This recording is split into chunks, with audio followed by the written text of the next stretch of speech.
Welcome to Flame On. I am Brian, your host for our weekly Rainbow Spotlight interview series with queer creators and allied and anyone under the sun who wants to talk about how awesome they are and what cool stuff they're doing. I am very excited today. I am joined by someone who I have followed the work of for, probably a decade now, but I've always been just too busy to talk. Ed Luce, welcome to Flame On. Thank you so much for having me on. You kind of tapped me on the shoulder at a moment when I was sort of dusting myself off after the sort of long winter of our discontent that we all kind of haven't made our way out of, let's say, just yet. But I don't know that the inauguration didn't solve everything, but it was a little bit of a turning point for me, definitely. It is a nice moment in the pandemic, I feel like, to reach out to people and sort of connect in this way. So I'm really happy that you had a moment. And yeah, the inauguration was a nice spiritual reset for a lot of us. So for those of our listeners, viewers, because, we'll have both who are not familiar, Ed Luce is infamously known now for the Wuvable Oaf epic that is now published and collected by Fantagraphics. Available on Comixology or Amazon, basically the same thing, right? But all of the other amazing physical, tangible products that you've put out in the Wuvable Oaf connection, which I want to talk about. So please, if you're gonna while you're watching us, you should also go to wuvableoaf.com and peruse the archives, see what kind of cool stuff is out there. And I was really tickled. I don't know, Ed, if you knew this, you probably did. Amazon Kindle has Wuvable Oaf on the Unlimited platform. So if you're a Unlimited whatever member, you can just go and download it immediately, which is pretty cool. Yeah, I remember at Comic-Con a couple of years ago, I was one of the sort of faces of that. So I got to appear on the panel. Which is exciting. I mean, certainly it's brought a lot of people to the comic that might not have taken a chance on it. Yeah, it's such a treasure, and it's so cool. So I want to jump right in. So Wuvable Oaf, and you're gonna take this and run with it. It's this interesting story of a caricature of a person who is so special and unique in his world. I would say bear adjacent, and certainly there is like the bearish sort of physicality. But the good news is it doesn't have any of the bear culture bullshit, at least in a gross and unfortunate way that we're probably. Well, no, because I've been having a lot of these conversations with people in the bear community and outside about sort of the issues with the bear community. Anyway, we're not going to go there today. The good news is Wuvable Oaf is a comic that it doesn't stop there. It goes into music and band culture and just being an out queer person in the world, trying to figure out your way. And it's got lots and lots of cats. And as a cat owner or are we cat owners? I think cats really own us, right? So as a cat something or other, myself, I love how much cat life and cat living is in Wuvable Oaf. So it is an amazing treasure. Where did you start from? I know Wuvable Oaf has a little bit of you in certain characters and people in your life, but what was that first core idea that compelled you to create the world of Wuvable Oaf? Sure. I'm sort of a refugee of the fine arts world, if there's any distinction anymore between, comics and art. I was, trained to be an illustrator, didn't like that in undergrad, had an idealistic phase where I decided to be a painter. I went to grad school for painting at UC San Diego, ended up getting an MFA in performance installation and painting, if you can believe that. Wow. So for those of you that follow what I do, the performance side of that really kind of manifests itself at conventions with costumes that are made by one of my frequent collaborators, Eric Erskbeamer. I kind of left grad school wanting to have a career in the sort of more gallery and museum scene. I do not have the personality for that at all, but I had a lifelong love of comics, and I was asked to contribute some paper dolls to a show at the Trunk Space in Arizona, still the venue that's chugging along in Phoenix. And I did paper dolls, one of which was Wuvable Oaf, and it was the one that got the most attention. A lot of my friends were like, "Who is this guy?" And really, I was trying to get at with the sort of Wuvable and Oaf pairing, just in and of it, the title itself kind of tells you what he's about. he's very scary looking, but ultimately that is just a facade, and inside he is this, teddy bear, the titular teddy bear, the guy that we all kind of fall in love with, if we are in fact, speaking in terms of bears in the bear community, which, bear adjacent is fair. He's a bit of an isolationist, so and a bit of a hermit. So in that ways, he's not a part of any particular scene, but certainly has been embraced. And I'm, again, I'm thankful for all of the people that get it, regardless of how they identify. But a comic seemed to be the best way to actually tell that story once I moved to San Francisco. So being a lifelong comics fan as well, the learning curve was not so steep, and I kind of threw myself into it and had a great time. The writing part of it was rough, and as a professor at California College of the Arts, I teach in the comics MFA program. I mentor students on all levels and in all phases, all parts of the process of making comics, and I'm always very honest that I'm a drawer first and a writer second. So I never expected people to really read these books on the scale that they ultimately have. And I was kind of making it up as I went along. But as someone who really loves deep continuity, like from the Marvel books, especially the Uncanny X-Men that Chris Claremont developed, I learned to write myself out of corners and undo bad decision making in those early comics. So it was a learning process. In some ways, I think that makes me one of the very ideal as a mentor and as a professor of comics to sort of say, yes, this is what I've done and I'm proud of it. Is what I'm doing now better? Absolutely. And I think that's inspirational, not just for students, but anybody that's making comics too. I love that you started from the performance space, because I think a lot of writers, they just want to tell a story, right? They just kind of start small, right? And they don't necessarily envision what it could be in sort of a world building and multifaceted media project. And that was your starting point, right? You envision this world of Wuvable Oaf from this concept, and from that, experiences and sort of tactile items, merch, right? But even like you said, like sort of the physicality, but the embodiment at certain cons, if you will, like of your characters. So like, how did that evolve from that world building? Like, where do you, as you're writing a story, where do you go, oh, that'd be cool, let's make that a thing? Or, oh, what we really need is we need this outfit. Like, how do those moments, are they fairly organic, or are they really sort of planned? I think so. I mean, it's a little bit of both, right? I feel like I described the narrative of the comic as exaggerated memoir. So it's really kind of coming from personal experience, especially that first arc. I just ended a long-term relationship, and I just wanted to create a story where two characters that were kind of meant for each other got together. And, I was in control of that, and I wanted them to kind of have a happy ending. If you read all the way through that first collection from Fantagraphics, you know that it ends on a little bit of a cliffhanger note. It's ambiguous if that relationship is going to kind of continue. But a lot of it is from experiences, my own experiences within, especially the bear community of San Francisco.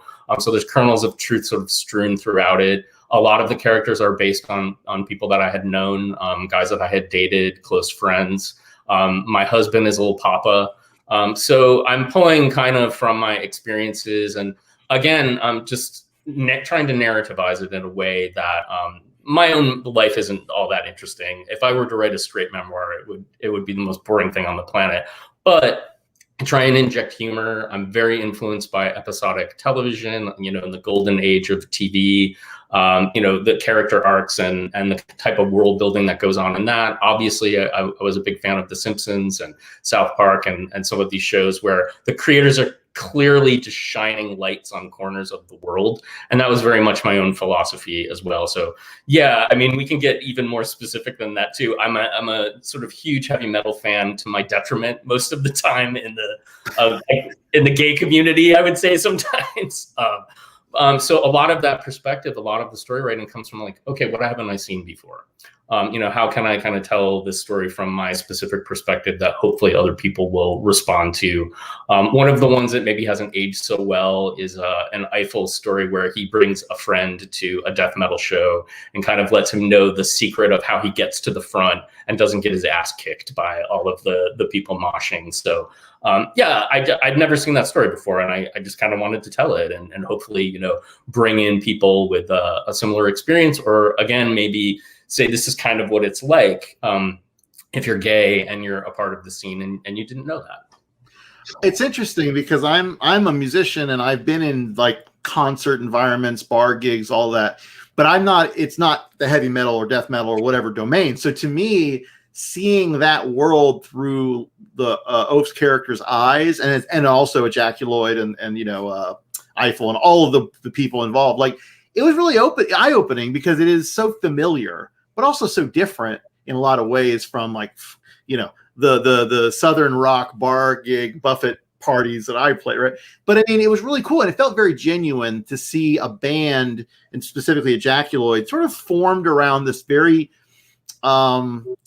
I don't know how to describe Eiffel very well without maybe, like Eiffel's an interesting character, but like I've known people who are really into their image and their own, self, like, and then they build around them these sort of people and communities that either through sex or through other things accumulate. What I've never seen is a band formed almost entirely from that. That was new. Yeah, I mean, a lot of the characters in Ejaculate are based on guys that I was dating or kind of the ones that got away. So yeah, that facet of my life is kind of eking itself out in this band fantasy. And I'll say it, Eiffel's a total bastard. He's a user. He's kind of just, as you said, very image conscious. He wants that large sort of backing band of guys that are kind of, they're like a boy band, essentially, for bears and guys that like that body type. So he's aware of that. He's aware of his own personality and how he can come across and how maybe he's not, the even as a frontman, maybe not the face that could make them successful. So yeah, he's definitely kind of moving pieces on a chessboard, and you see that little glimpses of it throughout. He is, I would say, sort of physically me. If we're going to kind of get back into the origins of the comic, I'm of a smaller stature, and when I don't have this, like maybe that makes me look a little bit more like Eiffel if I cover that up. And Oaf is really my interior, and I always say like the boy my mom raised. So the two of them kind of coming together as a relationship are really a bit of a self-portrait of myself. I'm also a Gemini too, and I don't fully buy into horoscopes and things like that, but it's aspects of my personality definitely that are manifesting in the characters. I like seeing that, and I knew what you look like, and so as soon as I saw Eiffel pop up, I'm like, whoa, wait a minute. But it's cool. It's cool to see as you're writing aspects of yourself and your friends sort of manifest. Sometimes wholly without you realizing that that's a thing, but sometimes intentionally. So little Papa, right, is your husband, mm-hmm. and that's an interesting dynamic because when I first saw Oaf interacting with little Papa, I was like, so wait, is this a former love? Is this, and then the backstories that you do in the second half of the volume of the collection, like explain where Oaf was he adopted and all that stuff. But at first I was a little like confused, and then as the relationship was played out, like it didn't seem to answer that question, but it also showed very concretely that obviously there is a loving, a parental sort of relationship there. So that was neat to see. And then, when I found out that, he was based on your husband, I was like, oh, okay, that's really cool. Yeah, anybody that knows us might have the same interpretation. Like, wait, how did this come about? And I mean, the truth of the matter is the comic was sort of built around the Oaf, and I wanted to include Mark and some of my other friends in the comic as well, but they didn't quite sort of fit in as relationship material, let's say, for Oaf. That was always going to kind of be my character or a version of myself, because I wanted to be able to write him as sort of a derogatory figure, at least at first, Eiffel I'm speaking of. So yeah, it had to be me kind of having some sort of weird quasi-incestuous relationship with another version of me. So yeah, that's where it breaks from memoir, I guess. I couldn't quite wedge it in. It's nice though, because it's memoir, but yeah, it's a memoir exaggerated and mutated to tell a more interesting story. Like you said, if I wrote my life story, again, a lot of it's very boring and who cares, right? It's not a good story. It's not compelling. But if you start embellishing and sort of merging and mixing and mutating, that's when it gets really interesting. So I want to come back though to your to the art sort of project idea, because I know one of the things you're really involved in is finding these merchandise moments that like are extensions of the world. And you said you're an X-Men fan and some of the comic influences. Like, was it like the coolest thing when you were a kid that you remember like having like this part of their world that you could hang on to? Like, I'm trying to remember with Uncanny X-Men or some of the Claremont run, I feel like there were moments like that. And certainly like, you know, other things like having G.I. Joe figures when the G.I. Joe cartoon was out or whatever, where you could sort of feel like you were part of that world. Is that what you were trying with like some of the merchandise and sort of connections with Oaf? Absolutely. I mean, the first driving factor was the music. I wanted to have actual music based on the, you know, the band. You know, being generated by the band in the comic, the fake cartoon band. You know, I was a huge fan of Gem and the Holograms and later Gorillas. So I knew that there was this wonderful, rich history of cartoons or comics, you know, manifesting as music projects as well. So I was lucky enough to be put in touch with some folks that could record that. Actually, members of Limperist, Talk Is Poison, and Needles make up the sort of backing band for Ejaculoid, and they just made a handful of songs like over a decade ago. But I slowly started to release them as singles. The first two on vinyl, the last one on a floppy. It kind of extended the reach of the comic and brought it into the real world a little bit. So I was like, okay, what can I do next? I did scratch and sniff cards. That were based on some of the scents of the tour band for Ejaculoid, and then the Smusher character, and then the Oaf. I did Oaf Pops early on, which I called Oafberry. Really, they were just strawberry, but it was all the power of suggestion that came with the first special edition. As you were sort of saying, I did start to merchandise things almost from the first day. So special editions came with things like popsicles, the aforementioned scratch and sniff cards, the records. What else did I do? Oh, guitar picks. I mean, I'm not musically inclined whatsoever, but obviously a huge music fan. So I really was looking at band merch and how bands were able to kind of artistically express themselves and also make some money. Because let's face it, you know, record companies, especially in the age of digital music, you don't really get paid for the music as much as you probably should. The physical media is long gone. So yeah, I just looked at bundles that bands would release, in particular with albums as special editions, and that really inspired me as well with some of the comic releases. Yeah, I love that. I love bands. Like you said, band merch is definitely a big thing, and having that physical thing you can take and have as a memento of that experience is really powerful. Do you still have on your website any merch that you're still selling? Like, I know underwear at one point, you had that beautiful pink underwear. Like, is any of that still out there for your for fans to go check out? The underwear is tricky. That's definitely not, and that I've maybe done 3 or 4 runs of 100. The pink ones I had to hand dye myself. So oh my gosh, no more of that. The black ones, they come in packages of black and gray, so I had to dye half of the oh my gosh. So you were, this was very DIY. This was not you outsourcing anything. You were like, no, that's amazing. It's where my studio experience from undergrad and grad school kind of comes into play. I'm not afraid to get my hands dirty beyond what a cartoonist who's working with traditional materials would get their hands dirty. And I feel lucky. Shout out to Brian Brian Stern at Bad Skulls in Oakland, badskulls.com. He is up for anything.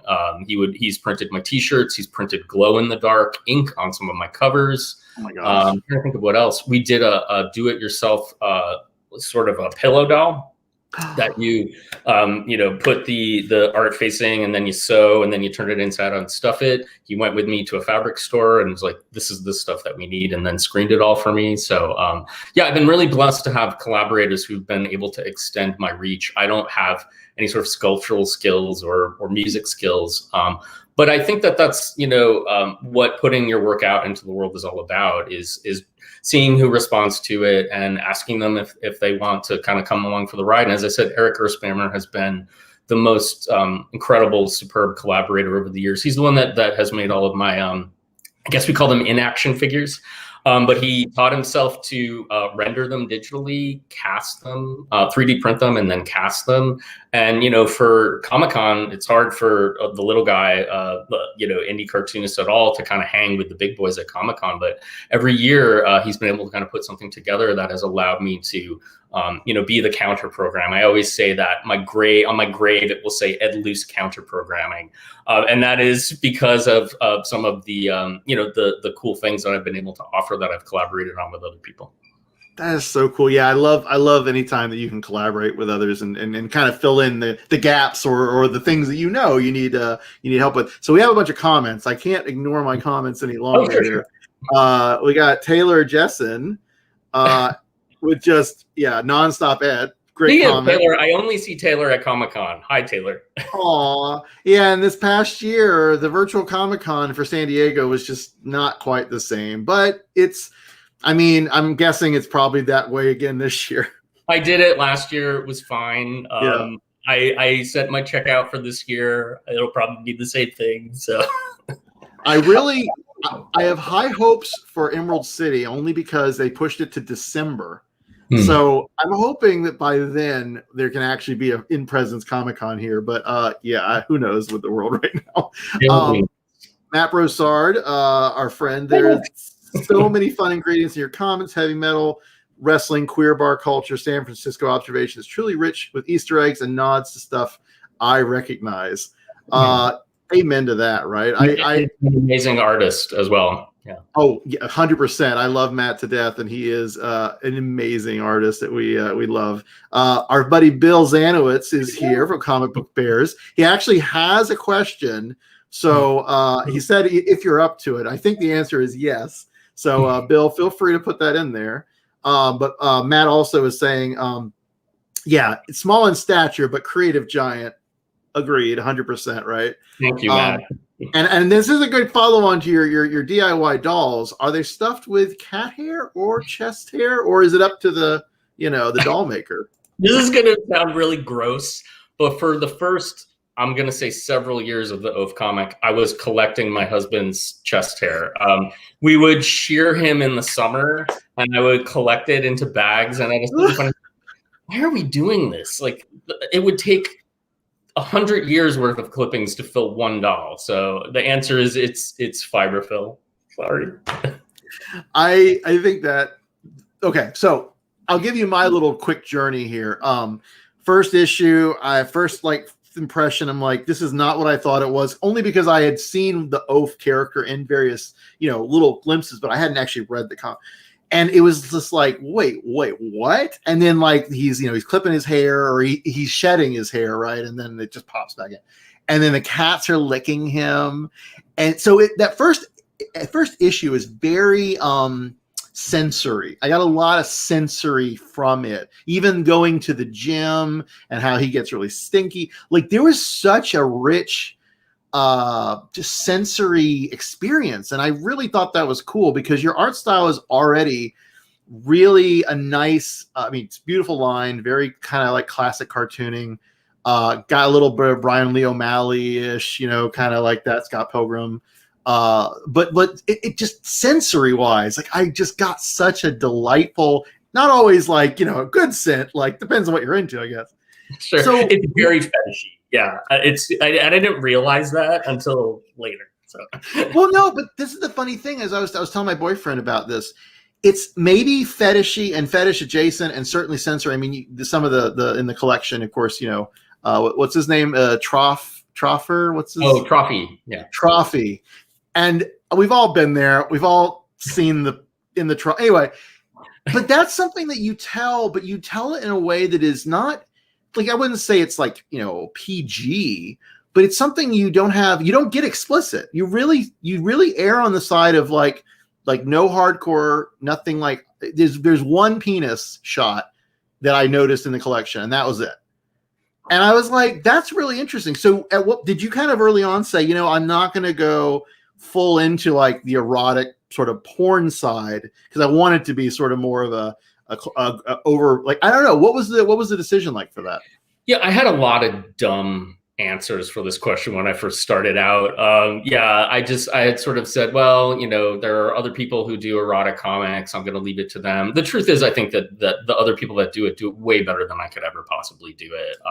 So I really feel like that is their domain, and not that I wouldn't maybe ever dip my toe into it, but certainly I was also very interested in I was interested in targeting the bear community. I didn't think it would go much beyond that, but I also just sort of said, well, maybe let's leave this open for other people to approach it and just see who comes to me. And I can always get more explicit later, you know, if I chose to. But the music component, the cat component, and a couple of other things, because I never got all that explicit, I found, I think it was in Stumptown in Portland, that old show that used to happen. I started to get straight metal dudes coming to my table, and I was like, oh, this is interesting. It's Portland, you know, for one, way more open-minded than I would say even San Francisco sometimes. But they were really curious about it, and they were not held at bay by some of the more sexualized content or the fetish stuff that we were just talking about. So I was like, oh, okay, you know, I want to speak to a larger audience. And for those reasons, I didn't always go immediately to the highly kind of sexualized stuff. There is a sex scene in the first story arc, but it takes place in the dark. Yeah. Like a big cop out for some people, but if you have a magnifying glass, you can kind of look in on some of those later things, and there's some interesting stuff that goes on in that, let's just say, for those people that want to know about Oaf and Eiffel's sort of relationship. But yeah, that comic that you're talking about with Trophy, that was the first published work I ever had with the Oaf, and it was in an Italian water sports zine. I was working on the first issue, and I was putting out the shirts. Some people say that the Wuvable Oaf is just a shirt based, a comic based on a shirt, and that's wholly untrue. I put the shirt out while I was working on the comic.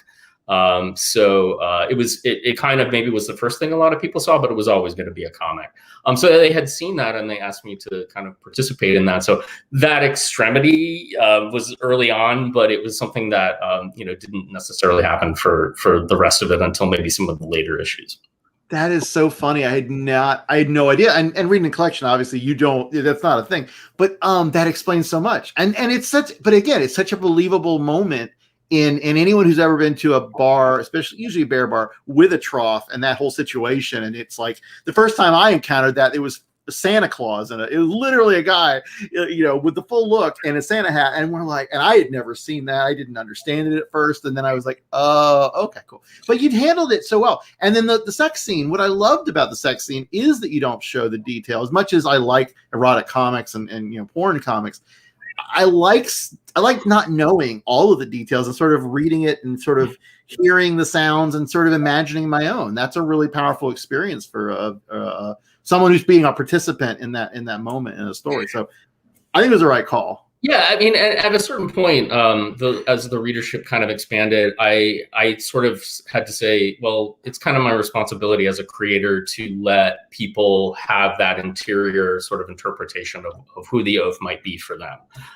You know, again, it wasn't like some sort of crushing weight that I felt I had to kind of maintain, but I thought, you know, I want people for him to be what they want him to be. You know, they don't need to know sort of everything about him. So.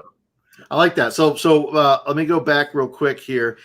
Sort of following on about your the erotic work.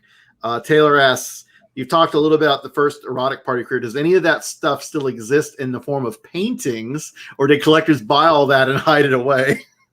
I don't know if I ever did anything super explicit. As I'm like looking over at this 4 by 5 foot painting in the corner of the room of like a two-faced kind of mutant baby with an umbilical cord that's very phallic, pointing at the butt of a man garbed in a wrestling singlet. So I was just going to be like, I never did any explicit. What is that? What are you talking about? No, that's pretty explicit. Again, it's like really fetishy, and I kind of have a blind spot for what is too much for some people. I mean, it's out there.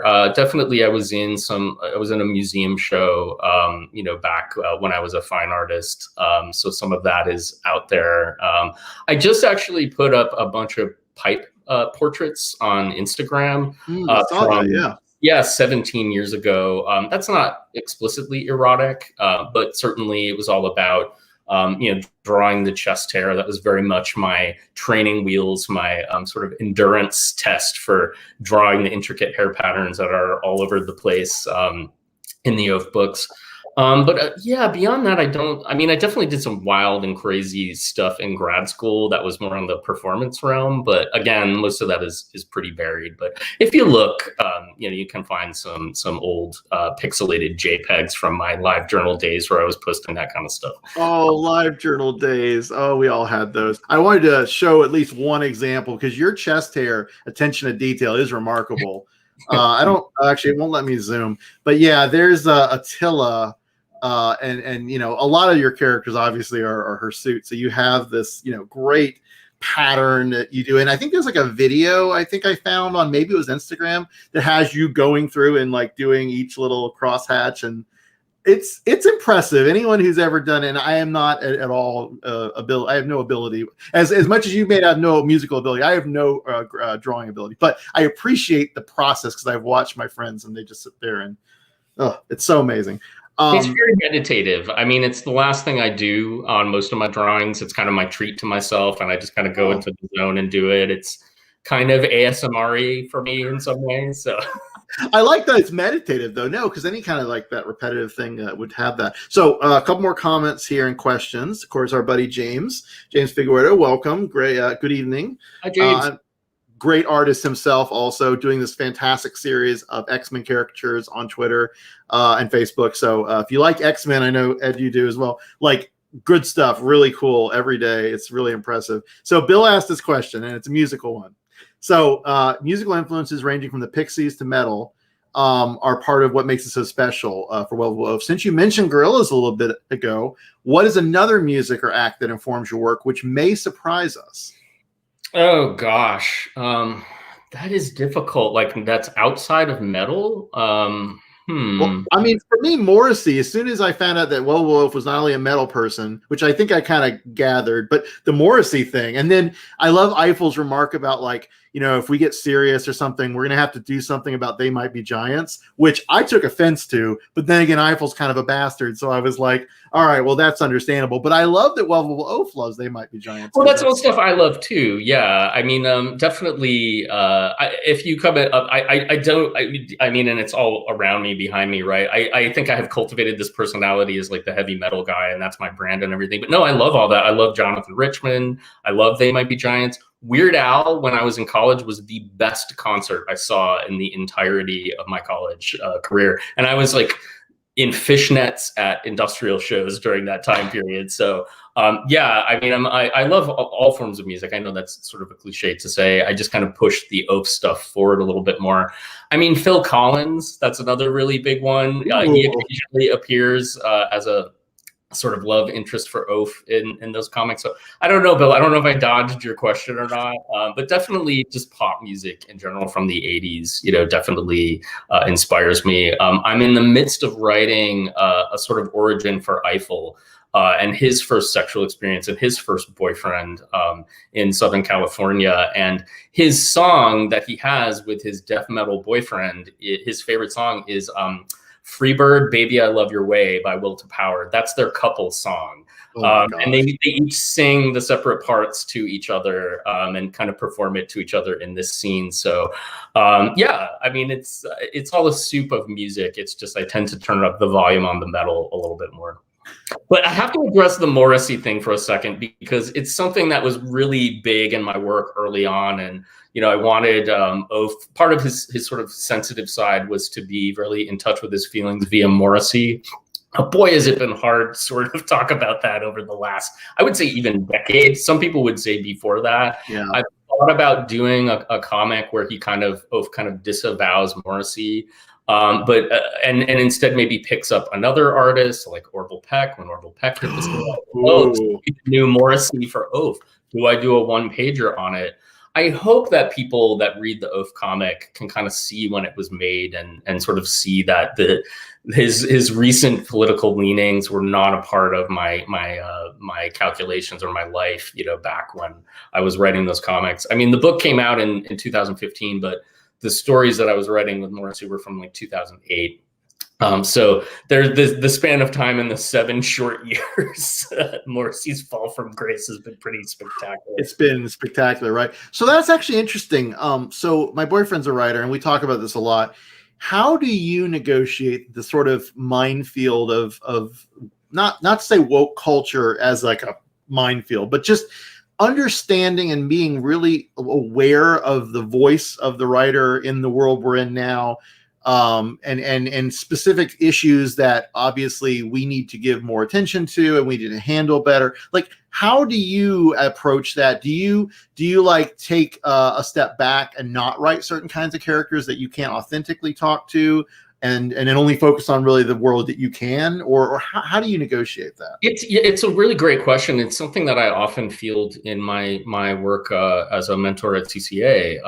Students want to be as inclusive as possible with their comics and their characters and their stories. And certainly it was not part of how I was writing things early on. I was largely unaware. I had just moved to San Francisco after living in like the middle of nowhere for the first part of my teaching career in upstate New York. So coming back to San Francisco, I was suddenly immersed in, a diversity that I had not been for years, since I had lived in Southern California. And yeah, I mean, it's something I'm still grappling with. I know that the new book that I'm working on for Fantagraphics was originally just a straight up wrestling kind of fight book.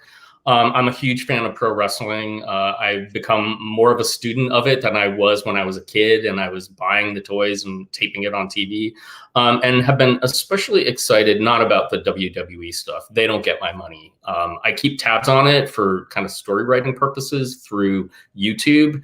And a lot of the analysis that goes on YouTube, but they don't get my money. I'm much more inspired by the indie circuit, and AEW is an incredibly inclusive promotion that, has been on cable, basic cable for over a year now, I think. And they're bringing in a lot of wrestlers of color, non-binary wrestlers, queer wrestlers into their roster. So that's all over the place in the indie scene.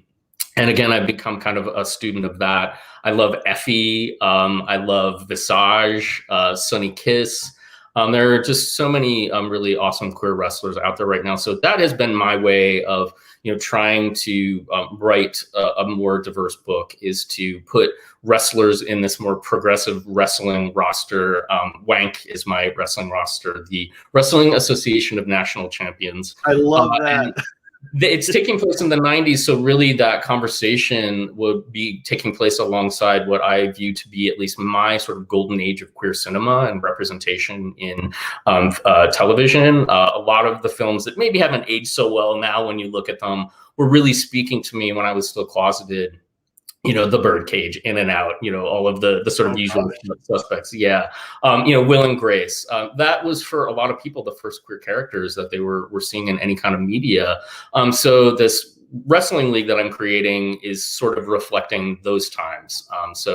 I definitely have, I'm in a very heavy character design phase where I'm bringing in a lot of these characters, and I'm very influenced by what I'm seeing, happening in the wrestling scene right now. Do you find that it helps you to, like, if you're writing a non-binary or transgender or any characters or person of color, as you're part of your process, do you engage with people from those communities and sort of like really make sure that you're getting that authentic voice? Is that part of your process? Yeah, Mari Naomi years ago wrote a great article or a blog post about writing characters who you do not share their identity, and often I think one of the central tenets of that was writing from people that and asking for their permission, and doing everything that you could do to avoid stereotypes and tokenizing them. So I mean, that's definitely the still sort of the central characters in the wrestling league are, the Oaf. But I'm pushing forward Disastra, who is a Latinx female character. And she's the champ of the entire league. So I'm still in the process of writing that character, and trying to take care to give equal weight to that character in the storyline. Oh, that's awesome. That's so cool. And I really like that you're finding a way to bring diversity in, and yet also acknowledging, your own identity, and, all of that is, I think, the right answer when I talk about this issue. But, everyone is just certainly trying to turn up the bandwidth on communities that have been, ignored. So I'm really glad to hear that. So WANC, is it WANC or WANC? I just say WANC.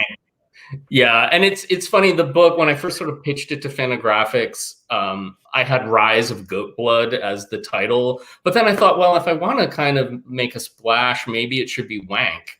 But then, okay, that sounds like a porno mag title, so it may actually be a porno mag title. So, I'm still kind of bouncing back and forth about what that could be. To go back to music, I'm thinking of maybe naming that book a Wuv like blood, WUV like BLUD, after the Killing Joke song, because those two things just fit so perfectly together. Wuvable Oaf, Goteblüd. It's the beginning and the ending of both of my main characters. So yeah. It's hard. It's hard making a queer comic that is sort of being pitched to a mass market maybe these days. I feel like it's probably, would you agree that it's easier now than it was maybe 10 years ago? Oh, absolutely. But it's weird, sort of in some of the worlds that I want to walk, that I walk purposefully on, or maybe I trample on them. Heavy metal and wrestling are, these sort of traditionally homophobic spaces. So, part of me, the devil in me, wants to just sort of be like this, walking in. Yeah, here's your. First I came for your metal, and now I'm coming from your pro wrestling, with the title and things like that. So it's still kind of forming. But definitely, I do like pointing out how queer some of these things actually are. Oh my gosh, so much, right? It's kind of shocking that more people didn't realize that earlier. So more comments. We're getting a lot of great comments here. Marco Biam Veloso. Big hugs from Brazilian Bear fans. Love your work. Let's see. Matt is also saying, oh, I have to say, Oaf's grooming tips have come in handy during the pandemic. I am running low on curl of the burl styling gel, though. That's a deep cut. Yeah, right. Taylor, Justin, Phil Collins definitely snuck up on many of us. Similarly, Bill, I think, was amused by your answer.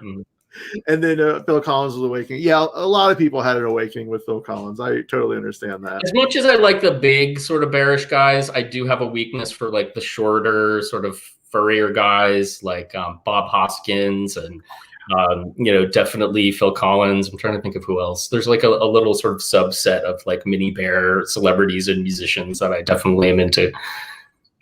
We just watched Media Meltdown out of San Francisco as well. They just did for their Cinema 420 the Super Mario Brothers movie, and I had never seen it all the way through, and I forgot about the fact that Bob Hoskins was Mario, and just reliving and having that experience and being like, yeah, no, I can see that. He could get it. I mean, it's not a good movie. Like, I don't think anyone would ever say it's a good movie, but it's a good experience. Yeah. And if you like Bob Hoskins, you get a lot of Bob Hoskins. Yeah. I've never made it through the movie. Why would I, when I can just fast forward to that scene in Roger Rabbit where he comes out of the bathroom? I mean, admittedly, right? That is a Friday matter where he gratuitously washes blood off of himself for like 5 minutes in the shower.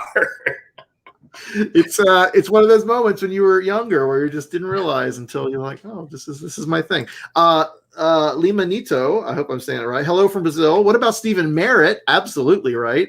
As a musical obsession for Oaf.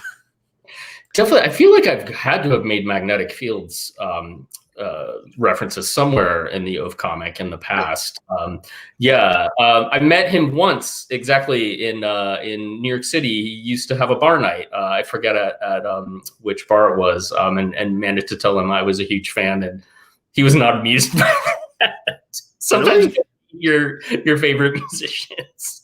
But no, I mean, definitely, I really enjoy the sort of upbeat harshness of, especially Holiday. That's my favorite Magnetic Fields record for sure. Oh yeah, no, that's a good one. I sing the Book of Love and karaoke a lot because it's not a hard song to sing. If anyone wants to go to for karaoke, that's not a bad choice. Yeah, Papa was a Rodeo. Oh my God, that song, just like, it's such an incredible song. There's a sensibility certainly going on. Stephen Merritt, I will say, kind of like Morrissey and myself, are attracted to that type of guy, for sure. That's so funny. Another was this Taylor Jensen. Oh yeah, how does Tagame's My Brother's Husband make you want to do a breakout title for a straight audience? I mean, does that Tagame obviously I'm sure is influential to a lot of people, right? His crossover work, is that something you've considered trying? Yeah, but I don't know what it would be exactly. I mean, of all people, I was amazed that that book was that pivot that he had sort of made, still very much staying true to his style and some of his thematics. But I was blown away that that it was that popular, and then it got made into a live action. Right, I haven't seen it. But yeah, I don't know what that would be for me. I've been told I should do a memoir about my gay wedding experience, and just kind of the moving pieces of that. Again, it might sound interesting to an outsider. To me, I'd feel sort of shackled, by the possibilities of just kind of telling a straight story about that. So I don't know. I mean, I've definitely gone back and forth with another shout out I should give to is James Syme from Isotopes Comics Lounge in San Francisco, integral to my career, even to this day, a huge supporter of the Oaf comic. So, big shout out to him. But we used to throw back and forth like, okay, you had your like indie book, your cult book come out from Fantagraphics. What's going to be the one that like cracks it wide open for you? Are you going to do like a bio book? Who could that be? Rob Halford or something like that? And I've thought about it. I've been asked by some folks writing at Marvel if I wanted to pitch something for them as a writer. Obviously, that's awesome. I mean, well, yeah. How do you even like? Yeah. Would it in the short term maybe bring some folks to the table, back to the Oaf stuff, or would it just create a division in my career? I don't know.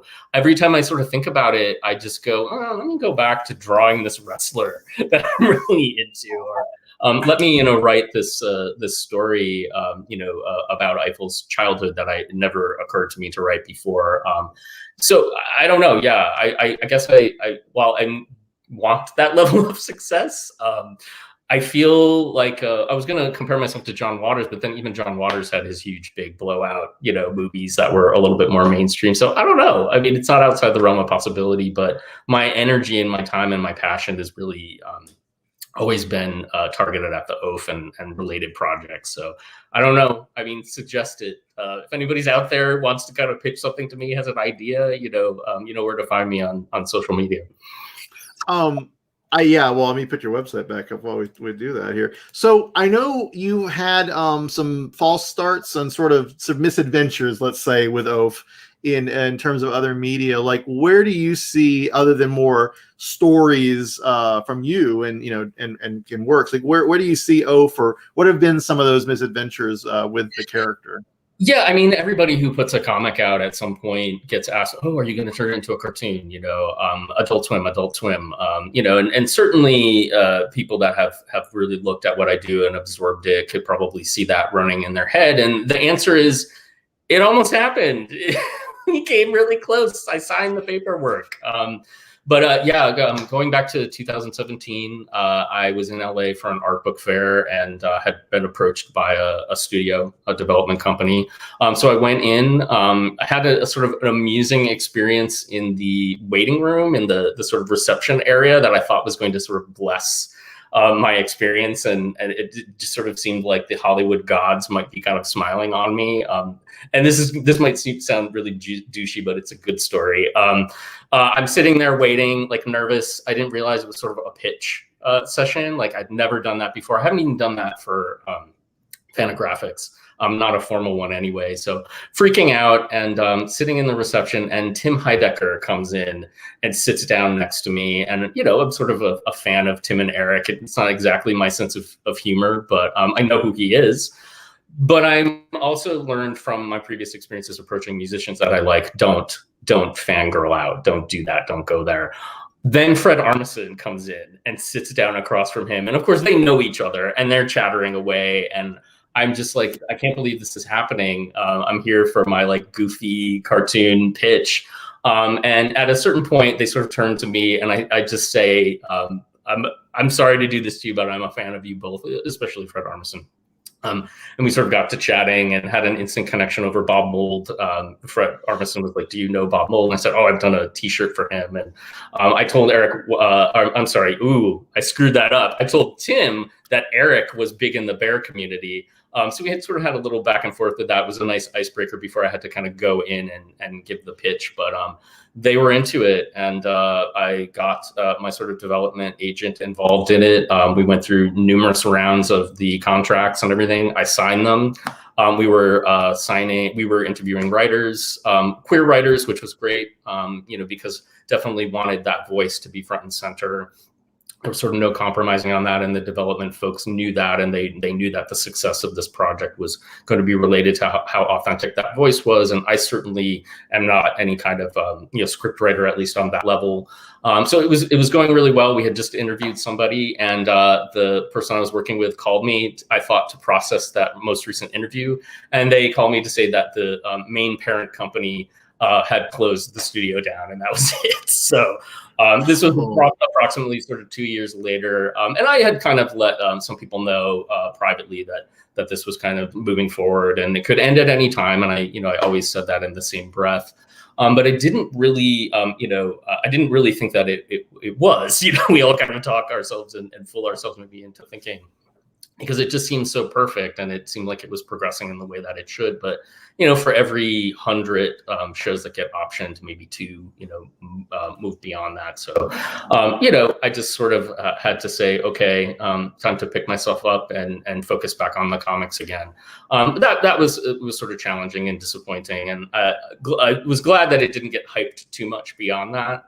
But yeah, for anybody that was sort of curious, that I had kind of talked about that into the past, that was the ultimate fate of what could have been the Oaf cartoon. The options available now, the rights are out there if anybody else wants to. Oh, well, I hope that people hear this and know someone who knows someone and picks those up again, because I would love to see. I think we would all really enjoy an animated Oaf world. And it is an extension of what you've started in building this whole universe around this lovable character. And there's so many more media platforms, and especially with pandemic, I've heard that a lot of the animation projects that were kind of stalled out are actually being brought back because of the limitations of filming. And I don't know if that's still the case, but yeah. I even had some back and forth and met a couple times with somebody about a live action Oaf series, which I was just like, we'll have to drop the pink teeth and eyes like immediately. But who's that actor that was Benny in the first season of Stranger Things that they murdered him immediately? He's now on This Is Us. He's the only actor I've seen whose beard grows in that sort of pointy way that the Oafs does. And I was like, I want that guy. Can we get that guy? Yeah, I don't know. I think I remember you're talking about. First, I was like, "You talking about Joe Harris?" But I'm like, no, he wasn't in Stranger Things. I don't know. That's interesting. Maybe someone in the chat knows. So we got a couple more comments here. Lima, Merritt's kind of a maybe not much better than Morrissey, but at least he's not a fascist douche. Yeah, that's fair. And totally. I'm saying this is a longtime Morrison X fan. Thanks. Aw. Yeah, it's really heartbreaking with your people you look up to and love the art for, and separating art versus artist is such a whole other conversation, right? Give it 3 more years, and I think a series will happen with Netflix. I mean, that's the beauty. There's so many places like Netflix buying content now and producing content, so there's a lot more options. So you don't have that necessarily, imminent or coming up, but you are working on several new projects. WANC, of course. And then the Eiffel sort of prelude or origin. They're all part of the same book. At a certain point, I was writing the WANC book, and I thought, well, I want to give Eiffel a little bit of a shout out in there, and I did this comic. It was meant to be I've been releasing them in issues. Like I have the first arc of the Oaf collection was released in single issues before Fantagraphics collected them. But I wanted to do this sort of ending chapter where we visited in on Eiffel, and he was seeing Goteblüd, who would become his future boyfriend. For the first time, and getting really into him. So you see a little bit of his world. And I released that issue, and James, again at Isotope, really responded to that story. And I thought I should maybe do another quasi memoir bit, thread running through this that focuses on Eiffel and his first relationship, how fraught that was. He ends up going off to college at a school called UC Soledad-Dale. So it's kind of like Sunnydale. And I want to have like a Buffy-esque character kind of running through the background as he's kind of experiencing his college nightlife. So, that's definitely, I had the time actually to kind of sit down during the pandemic and rewrite that because I wasn't drawing. I wasn't really feeling particularly inspired to draw or work. And getting that response from James coupled with this, like, I really like this younger version of Eiffel, and we kind of get to see why maybe he is the way that he is, why he ultimately kind of became this harsh person. You see little glimpses of it in the Oaf collection and some chapter breaks, but his first experience with his first boyfriend kind of really is rough for him. So I get to revisit the 90s all over again. We're in the thick of the 90s nostalgia now. So I've been really writing that and getting back into the designing of the wrestling. So it'll bounce back between Oaf's past and Eiffel's past. I know it's a cliche to do a prequel after you've done your initial sort of story arc, but I wanted to go back and revisit those characters before we flash forward to what's going on moving forward with their relationship. I think it's certainly, like you said, it's a thing that a lot of people do, but I think it makes total sense. You take a pause in that next thing and sort of explore like where everything came from, because you're not going to do that first because no one has that investment, but that's the right moment, right? So what is the best way to get the latest copies of these issues? Is it through like your LCS and previews, or do you distribute it directly? What's the best way to do that? I'm doing it straight up self-publishing, at least the early issues. It's a way for me to kind of make a little bit of money while I'm putting the book out. For people that want new content from me, they can go to that website. Thank you for putting that up. Otherwise, the collections are still on Fantagraphics. I think the first one is in its second printing, and then Blood and Metal, the sort of odds and sods, seeds and stems collection. The color one is still out there as well. If you're French speaking, Comics Initiative put out the first translation of any language of the Oaf book. And I have to give a shout out to them, because I think that it took this long for it to be translated into any language, because it's intimidating. And I get that. There's a lot of baby talk. There's a lot of dialogue. The whole back half of this is like profiles, Marvel Universe style profiles. So there's a lot of language that is not translatable. But Comics Initiative and Mikkel at Comics Initiative did such a spectacular job with not just the translation, but the additions. They just announced that they're going to do the second book, Blood and Metal, in French as well. And that one's going to have some of my Heavy Metal magazine comics in it. So that'll be the first time that'll all be put together in the same place. I didn't even realize you did Heavy Metal. That's fantastic. I did 2 issues of Heavy Metal during Grant Morrison's run, because Grant Morrison, via Isotope, that my connection with Isotope, became a fan of the comics. So when it came time for him to start editing that, I think I was in the second issue of it. Yeah, well, he was really pulling indie cartoonist. He did Benjamin Mara. He had him come in, Jamaica Dyer. So he was really trying to change the aesthetic of what would be published in Heavy Metal. And I'm grateful to James for introducing me. I'm grateful to Grant and Kristen, his wife, for embracing me, their wife for embracing me. The most insane signing I ever had was at Comic-Con at the Heavy Metal booth next to Grant Morrison. So oh my gosh, I can buy now. Yeah. That's so cool. I think I now remember that was that what year was that? 2017 or 18? I would say 17. Yeah, it was sort of right after the book came out. The big book came out. Yeah. That's so cool. Grant Morrison is certainly one of my my idols in comics, and as a person, and all the crazy stuff that they.